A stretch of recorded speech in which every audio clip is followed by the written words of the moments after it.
Welcome back to my channel. I am Dr. Nalini. I am an early childhood educator, a parent coach, and India's first whole brain acceleration coach. And last video, I posted something about the potty training, about our personal journey on potty training and like what I did, how we established the potty training routines from the very early stage, and how our progress was, all of those things. If you have never watched that, I'll give that link in the description, so go and check it out, so you will get some ideas from there as well.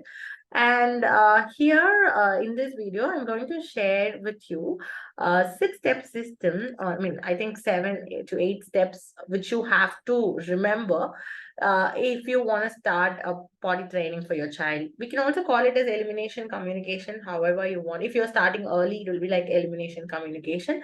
But if you want to start potty training your child, then this video is for you. Let's get started. Here is my mind map. So I'm just going to share some of the tips for you guys if you want to just starting out. So first one is sign of readiness. You need to know the readiness signs of the child. So there are people who starts from right after the birth itself. So sign of readiness, what I mean is not just for the child, but also for the caregivers. Okay. So you can also be in a position where you can actually do it. So if you cannot do it in the initial months of the birth, where you want to establish the connection, where you want to take care of yourself, in that case, absolutely okay. So whenever you are ready, whenever you feel that your child is ready, you can start it. There is no hurry, or there is nothing like you're already late, you're too early. There is nothing like that. When you are ready, when your child is ready, you're good to go. This is not just for potty training, but this is for everything in parenting. So when you are ready as a parent, your child will always be ready. Okay. So sign of readiness, you have to look around. So if you feel that your child is not yet ready for the particular thing, then maybe you have to consider, make sure that you are observing the readiness of the child. The number two is right time. So when is the right time to start potty training? So again, it depends on when you're ready, but you can start from the newborn itself, where the first step of potty training, what I believe is that not putting a too much of diapers unnecessary. Just wearing a cotton panty itself is more than enough, so that you keep on changing it. And also the child will also know that there is something wet, and they will start to cry, and then immediately we will be able to change it. And when we are progressing, as they grow up and we are progressing to usage of restrooms, then it will be more easier. So personally, I have seen a lot of parents. I'm not against cloth diapers or disposable diapers, but personally, I have been seeing a lot of parents who are very much struggling with potty training, even at 3 years and 4 years, because they are very much used to the cloth diapers or the disposable diapers every single day. So what I would suggest, if you are a new parent, is that to be informed about all of this. When you're using a normal clothes, initially you may feel like you have a lot of work to do, like cleaning, continuously cleaning.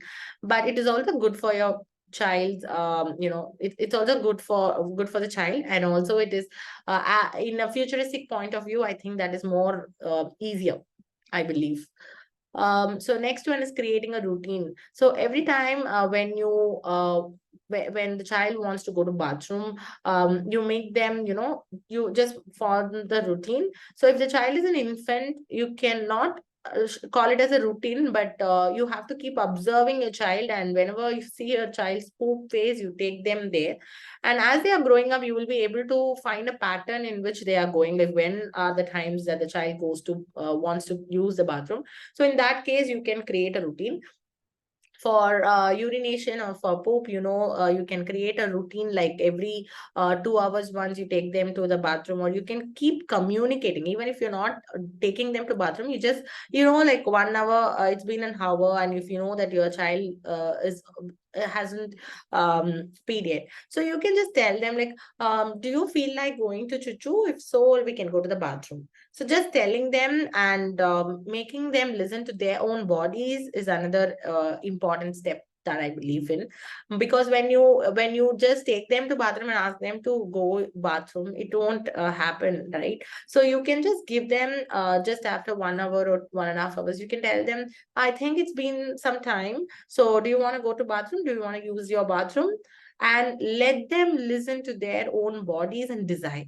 If they say no, respect it. Okay, if they say no, and if they don't if they pay it right after, it's okay, just tell them, okay, maybe you missed this time, come, let's go and wash in the bathroom and we come back. So next time, if you want to go, we will go and use in the bathroom. Okay, so that way you can actually communicate with the child. The more, the how we communicate with the child is very, very important. There are a lot of people who says that, I take my child to the bathroom, but inside the bathroom the child is not going, but right after I say, they say, no, no, it's not coming, like that. And right after I come out, take them out of the bathroom, they are going. So this happens because of the stress, I would say. Because when you are putting them in the bathroom and ask them to go like that, they may not be, they may not be ready to go. Okay, because these are something which is closely connected to the stress hormone. So if there is any pressure, it's not possible. So let them be cool, let them be very, very convenient and comfortable in whatever they are doing. Okay, so it's very important. This particular point is very important. And the next one is again positive reinforcement. If we shame our child for not going to the bathroom, if we shame them saying that you're already 3-year-old, you're still not going to the bathroom, like that, if you compare them with other people including their siblings, so any of these things can actually cause a negative impression towards the whole process, and they start to restrict more. And the more they feel pressure, the more they will start to even cry for the bathroom. And there is one more point I wanted to mention is, sometimes if your child is not if your child is refusing to enter the bathroom, you can see if the what is that the child doesn't like about it. For example, when my daughter was around 14 months or so, as I told in the previous video, she did not wanted to go to bathroom at all. So I then figured out it was because the bathroom floors were wet, which she didn't like. So she didn't want to step into the floor which was very wet. So every time, what happens, we used to dry the floor so that she can comfortably get inside. So that was one thing we could observe. Similarly, children just say no, but there will be a lot of reasons why they say no. So when we keep observing, when we keep doing some tweaks here and there, we'll be able to establish that routine. It could be the smell of the bathroom, it could be the water in the floor, it could be anything that is disturbing for them. So if you feel any such thing can be changed, then change that and make it playful. Don't make it stressful for the child. And then again, this is mostly for the parents to do. So being very much patient. So if you are starting very early, maybe you won't have much expectations, so you wouldn't have stress on your end. But if your child is already 2 years or 3 years, you have a pressure with yourself that, my child is going to start school very soon, how they will cope up in school, how they will be able to go, all the other children will be able to go to bathroom, but what if my child pees or poops right there in the bathroom, so, I mean, right there in the dress itself. So these kind of pressure makes you rush your child to do something. But if your child is not ready, if your child is feel that energy from you, then there are high possibilities that the child will also not be able to do it easily. So all the thoughts, all the energy that we pass on to our child matters a lot. So have a patience in your own self, and you start to believe that this is a process, and this will take time. This is not, I don't need instant results. We just work on the process, we just continue to improve the process, and we will be getting there in the time which is suitable for us, like, the time at our own pace. So having this kind of thoughts will actually help ease the process. Okay, so if you are unable to be patient, tell to yourself every day that, we are enjoying the process, we will get there at our own pace. So repeating these sentences again and again and again will help you to look at this whole process in a very easy way. And the next one is practicing good hygiene. So once after every time after using the bathroom, what they have to do, they can wash their hands, they wash their legs.